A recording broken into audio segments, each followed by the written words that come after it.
Со констатирањето на оставката на премиерот Заев тече рокот од 10 дена во кој председателот на државата треба да го додели мандатот за состав на влада на нов мандатар, односно на партиите кои имаат мнозинство во собранието.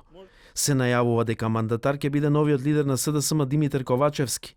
За констатираната оставка председателот на собранието треба веднаш да го информира председателот на државата. Новиот мандатар има рок од 20 дена да му поднесе програма на собранието и да го предложи составот на новата влада.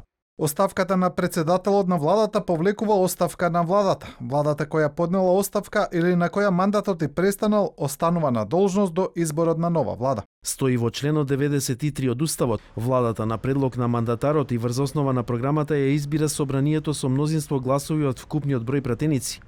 Седницата за избор на владата се одржува во рок од 15 дена од денот на приемот на предлогот за состав на владата и програмата. Расправата трае 2 дена. Инаку во партиите во текст се внатре партиски консултации за изборот на новиот владин кабинет, кој се очекува да се избере до средината на јануари.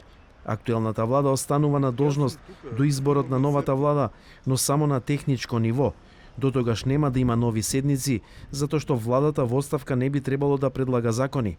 Заев најави дека ќе поднесе оставка како премиер и како лидер на СДСМ вечерта на 31 октомври, по вториот круг од локалните избори, преземајќи одговорност за лошите резултати на СДСМ.